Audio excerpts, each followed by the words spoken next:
예레미야 10장 1절에서 16절까지 말씀을 살펴보도록 하겠습니다. 예레미야 10장은 유다 패망의 가장 큰 원인인 우상 숭배가 얼마나 어리석은지를 말씀하고 있습니다. 유다는 수많은 우상을 섬기면서 동시에 여호와를 섬겼습니다. 이스라엘에게 있어서 여호와는 여러 신들 가운데 하나에 불과했을 뿐입니다. 여호와께서는 예레미야의 입을 통해 우상에 대한 비판과 여호와에 대한 찬양을 번갈아 가며 언급합니다. 2절에서 5절은 거짓 우상의 무능함에 대해 언급합니다. 예레미야는 백성들에게 여러 나라의 길, 이방 나라들의 생활 태도와 풍습을 배우지 말라고 선포합니다. 이방 사람들은 하늘의 징조와 징후를 두려워하였습니다. 그들은 일식, 월식, 해성 등을 관찰하고 점성술을 만들었고 별의 운행을 살펴 신의 계획을 알 수 있다라고 생각하였습니다. 두려워하다라고 하는 단어는 산상조각이 날 정도로 공포에 사로잡혀 두려워 떨며 엎드려 굽실거리는 모습을 의미합니다. 이방인들은 아무런 도움을 주지 못하고 파멸로 이끄는 두려움에 사로잡혀 있지만 하나님의 백성인 너희는 그것을 두려워하지 말라고 말씀합니다. 그 이유가 무엇일까요?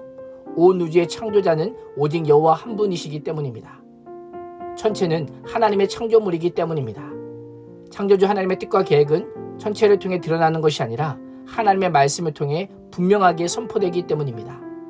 그래서 하나님께서는 이방 나라들의 풍습은 헛된 것이요 그 우상들은 숲속에서 베어나온 나무일 뿐 아니라 인간이 조각한 공예 품에 지나지 않는다라고 말씀하시는 것입니다. 우상은 나무에 은이나 금을 씌운 것으로 사람이 인위적으로 아름답고 매력적인 대상이 되도록 만드는 것입니다. 사람의 손을 거쳐서 기금속과 장신구들이 달려야 사람들의 관심을 받을 수가 있는 것입니다. 아이러니한 것은 사람이 우상을 고정시켜야만 우상이 스스로 설 수 있다라는 겁니다. 이상하지 않습니까? 우상을 섬기는 이유가 무엇입니까? 우상이 자기 자신을 강하게 하고 견고하게 붙들어 주기를 바라는 마음에서 섬기는 겁니다. 그런데 정작 우상은 자신의 몸 하나 스스로 바로 세울 수 없어서 인간이 목과 망치로 고정시켜 주어야만 하는 그런 존재인 겁니다. 더욱이 우상은 허수아비처럼 말도 못하고 걸어다니지도 못하고 화를 주거나 복을 주지도 못하는 인간이 조각한 나무에 지나지 않는다는 사실을 우리는 기억해야 됩니다. 6절과 7절 말씀에서 예레미야는 우상과 여호와를 대조하며 여호와는 우상과 같지 않다, 비교 불가한 여호와를 높이며 여호와여 주와 같은 이 없나이다 라고 선언합니다. 주를 경외하지 아니할 자가 누구리일까 라고 하며 모든 사람이 여호와를 경외할 것을 피력합니다. 8절에서 10절은 생명이 없는 우상과 참 하나님이시오 살아계시며 영원한 왕이신 하나님을 대조합니다. 여기에서 생명의 유무를 통해 우상과 하나님을 대비시킵니다.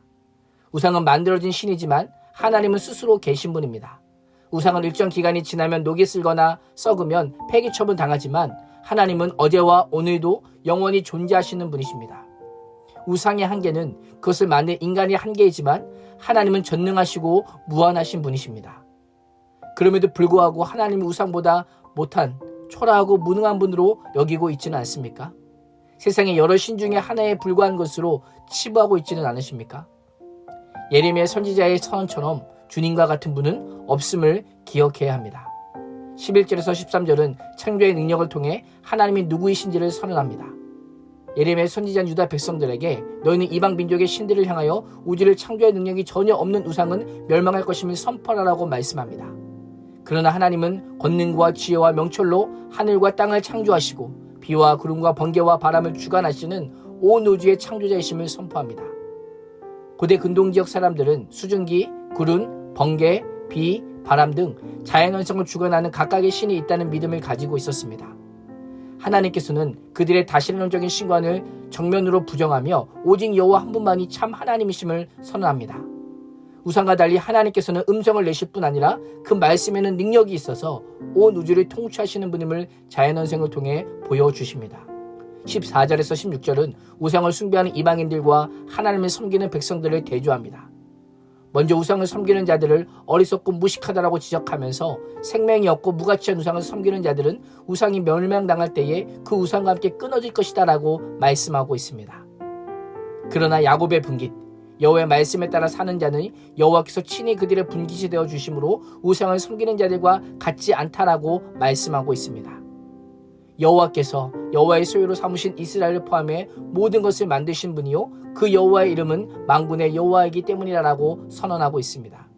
하나님께서는 하나님과 우상을 대조하여 알려주시며 우상의 허구성과 우상 숭배의 어리석음을 폭로하시고 그 결말을 선언하십니다. 인간의 불안과 욕망이 사라지지 않는 한 우상 숭배의 역사는 계속될 것입니다. 오늘 말씀을 통해 하나님의 속성과 하나님이 어떠한 분이신지를 분명히 알고 우리 안에 있는 불안과 욕망까지 모두 내어드리는 은혜가 넘치시기를 주님의 이름으로 축복합니다. 기도하겠습니다. 하나님, 유대 파명의 가장 큰 원인은 우상 숭배가 얼마나 어리석은지를 알려주심에 감사합니다. 죽은 우상과 사신 하나님, 만든 우상과 창조하시는 하나님, 사라질 우상과 영원하신 하나님의 대조를 통해 하나님이 어떤 분인지를 분명히 깨달아 알게 하여 주시고 오직 하나님만을 사랑하고 섬기는 예배자로 살게 하여 주옵소서. 예수님의 이름으로 기도합니다. 아멘.